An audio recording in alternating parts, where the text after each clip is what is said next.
한국토지주택공사 LH 직원들의 신도시 투기 의혹을 수사 중인 경찰이 오늘 강제 수사에 돌입했습니다. 변창훈 국토교통부 장관은 투기 의혹에 연루된 직원에 대해서 가능한 수단을 총동원해서 부당이익을 환수하겠다 이런 입장을 밝히기도 했는데요. 이번 의혹을 처음 제기한 분이죠.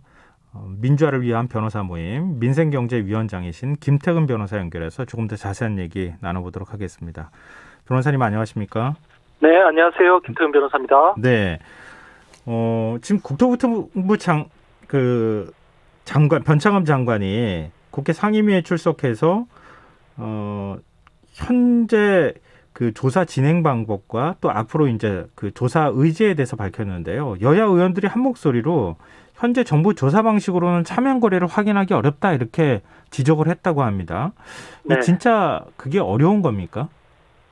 차명 거래는 실제 구입한 사람과 명의자가 다르기 때문에 네.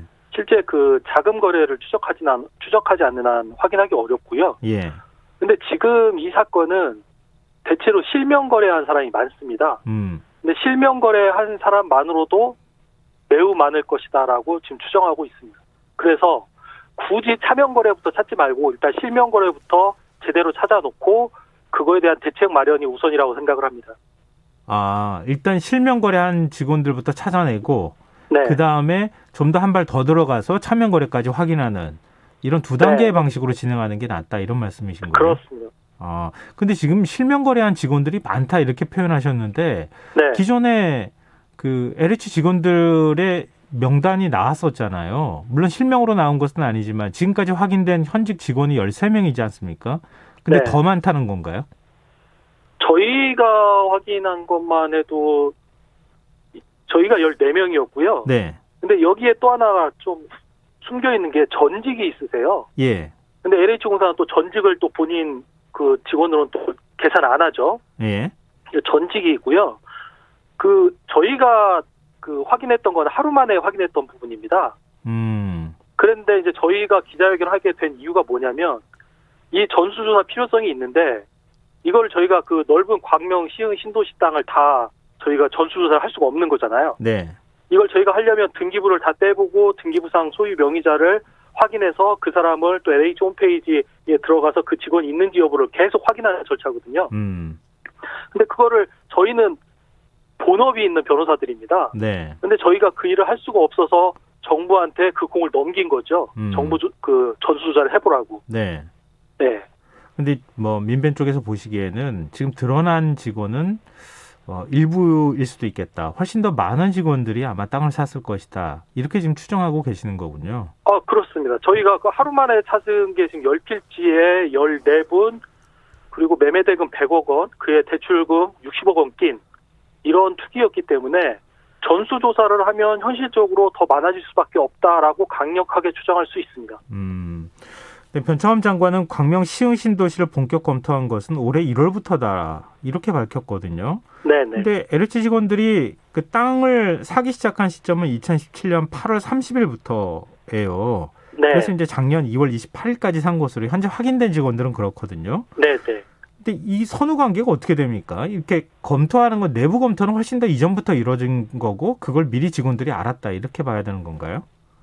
그렇게 보는 게 맞죠. 왜냐하면 이게 신도시를 지정하기 위해서는 1년 전에 검토하고 뭐 올해 1월 달에 알아보고 이렇게 하질 않습니다.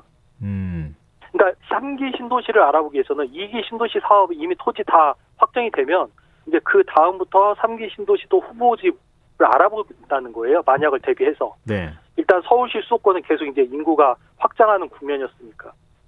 그러니까 3기 신도시 후보지에 대해서 알아보는 거는 LH공사에서 그동안 해왔던 거고, 네. 변창흠 장관이 LH공사 취임한 게 2019년 5월부터 이제 그 사이는 3기 신도시를 별로 검토를 안 했던 것 같아요. 네. 2019년 5월 달에 3기 신도시 먼저 발표를 하죠. 네네, 1차로. 하고, 변창흠 장관이 2019년 6월 달에 6월인가 취임했던 걸로 알고 있습니다. 네. 그러면 이제 변창흠 장관이 업무로 볼 때는 신도시를 검토를 안 했던 거죠. 그리고 이제 나중에 와서 본인이 국토부 장관으로 와서 광명시흥 신도시를 본격 검토한 걸 1월 달부터라고 얘기를 하는데, 이제 이거는 변창흠 장관이 검토한 시기고요. 실제 LH공사에서 3기 신도시 후보지를 물색을 한 것은 지금부터 몇 년 전이라고 보시는 게 맞고요. 그 좀 전에 질문을 2017년 8월 30일부터 작년 2월 27일까지라고 했는데 네네. 저희가 지금 파악하고 있는 거는 작년 6, 7월 것까지 있습니다. 아, 6, 7월 것까지 있어요? 네. 근데 정부에서는 합동조사단이 조사를 하는 시점의 범위는 2013년까지 거슬러 올라간다 얘기하거든요. 그래서 일부 언론에서는 박근혜 정부 시절의 것까지 지금 확인하려고 하는 거 아니냐, 뭐 이렇게 얘기도 하고는 있는데 그렇게까지 좀 거슬러 올라가야 확실하게 뭐 투기 의혹이나 이런 것들을 확인할 수 있는 겁니까? 그러니까 그 부분은 제가 봤을 때는 뭐 박근혜 정부 시절 뭐 그거를 뒷조사하는 그런 취지는 아닌 것 같고요. 네. 제가 좀 전에 말씀드린 것처럼 2013년 그 무렵에는 이미 2기 신도시 그에 대한 이제 개발은 다 얼추 끝난 거죠. 네. 그 뒤에 이제 아파트는 점점 올라가고 있는 거고. 근데 그 뒤에 2013년 무렵부터 다시 이제 후보지를 물색한 시기를 지금 그때로 잡은 거 아닌가라고 지금 저희는 판단하고 있습니다. 그럼 확실하게 투기 의혹을 확인하기 위해서는 그렇게 좀 거슬러 올라가야 그래야 확인할 수가 있는 것이다. 이런 말씀이시군요. 그리고 변창흠 장관이 또 이런 얘기도 했어요. 투기 의혹이 연루된 직원에 대해 가능한 수단을 총동원해서 부당이익을 환수하겠다.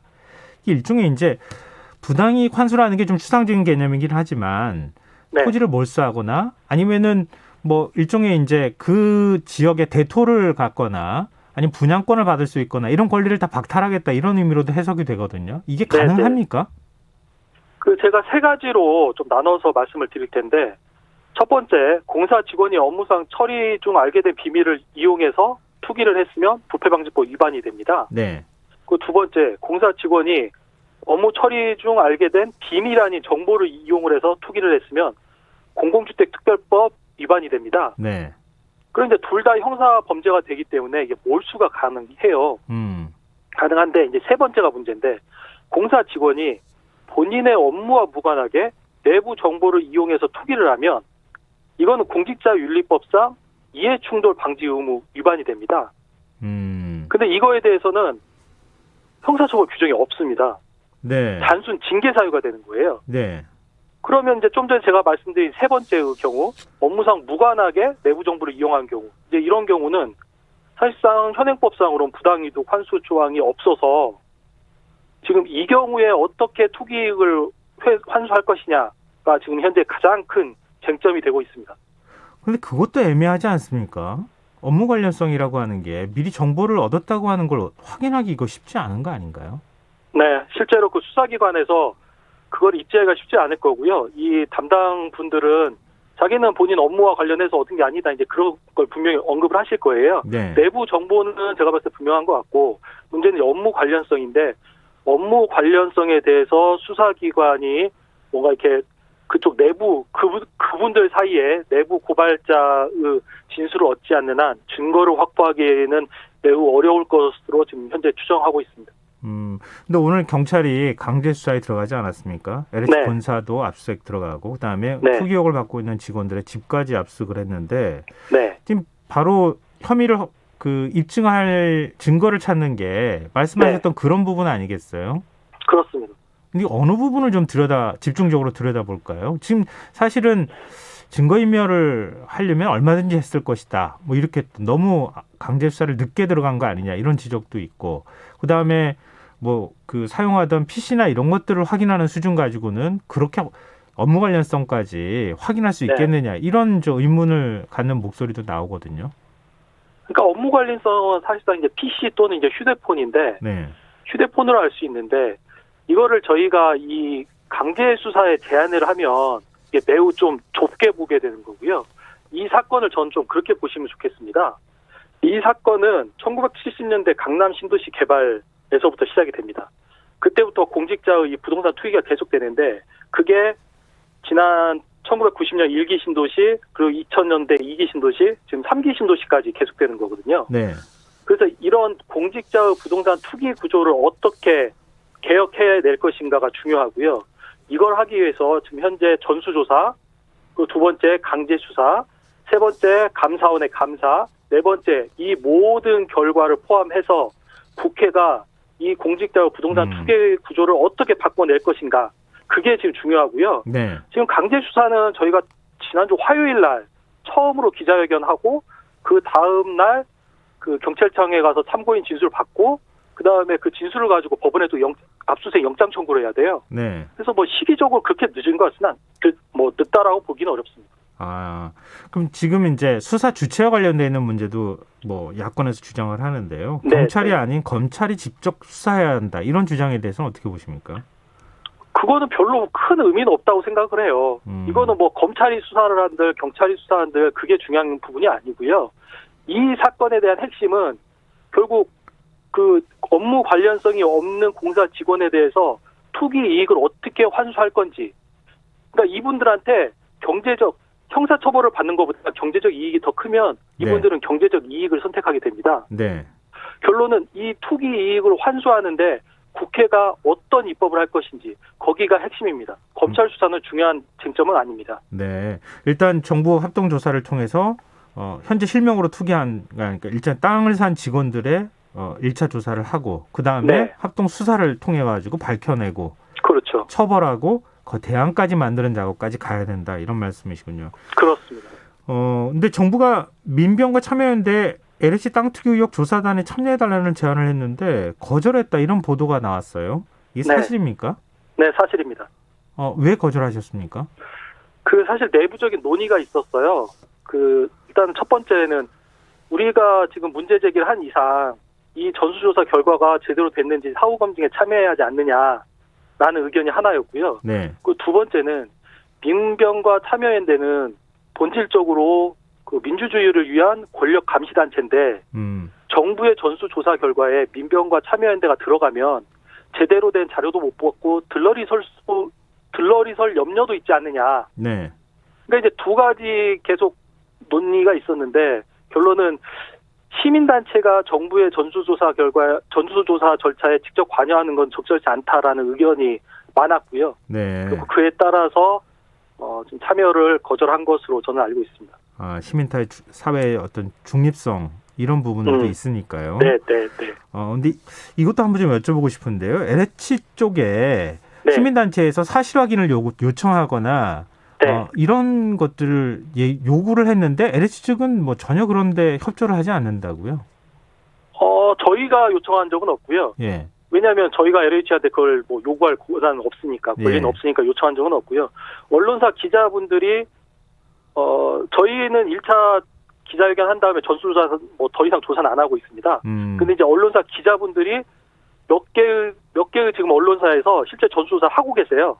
실제로요? 네, 하고 계시고 실제로 거기에서 몇 개 지금 10개 이상 성과가 있고요. 네. 근데 이제 그분들도 답답한 게 이게 동명이인인지 실제로 LH 공사 직원인지 확인하고 싶어서 전화를 하는데 LH에서는 뭐 개인정보를 이유로 밝혀줄 수 없다. 현재 뭐 그렇게 답변하는 걸로 알고 있습니다.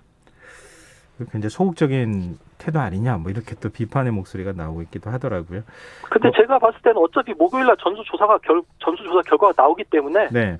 제가 봤을 때 목요일날 전수조사 결과를 지켜보면 될 것 같습니다. 좀 우리가 생각하는 것보다 훨씬 더 많은 그 땅을 산 그 사람들이 나올 가능성이 있다 이렇게 보시는 거죠? 예, 저는 강력하게 주장합니다. 네, 알겠습니다. 그럼 목요일 어떤 1차 조사 결과가 나오는지 좀 지켜보도록 하죠. 오늘 말씀 고맙습니다. 네, 감사합니다. 네, 지금까지 민변 민생경제위원장인 김태근 변호사였습니다. KBS 라디오 김성환의 시사야 1부 순서는 여기서 마무리하겠습니다. 1부 끝곡으로 이하이의 1, 2, 3, 4 들으시고요. 전 11시 정각 2부에 다시 찾아오겠습니다.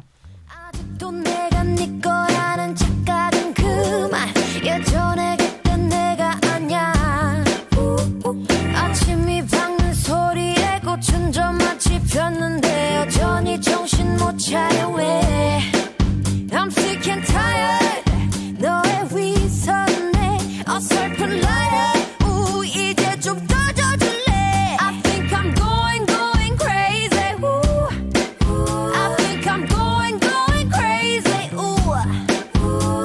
더 비참하게 굴지는 마 사라져줘 저 멀리 No no 나나나나나나 구차하게 울지는 마 다 잊어줘 영원히 No no Listen 남 걱정하지 말고 너나 잘해 네 그런 동정 따윈 필요 없어 I said a 1 and 2 and 3, 4 오, 시간이 모든 걸 해결할 거야 1 and 2 and 3, 4 오, game over, game over 오, game over 나 같은 여자 어딜 가도 눈 씻고 봐도 보기도 못해 때로는 섹시 때론 청순함에 남자들은 울고 가네 유치하게 I'm sick and tired 너의 위선에 어설픈 liar 우 제발 좀 꺼져줄래 I think I'm going crazy 우 I think I'm going crazy 우 더 비참하게 굴짓는 마 사라져줘 저 멀리 No no 나나나나나나 구차하게 울짓는 마 다 잊어줘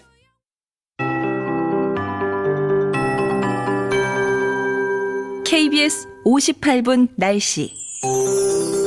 내일 오늘보다 기온이 더 오르면서 따뜻하겠지만 안개가 끼고 미세먼지 농도가 높아지겠습니다. 내일 오전까지 수도권과 충남 지방 중심으로 가시거리 200m 이하의 짙은 안개가 낀 곳이 있겠고 낮 동안에는 연부가 낀 곳이 있겠습니다.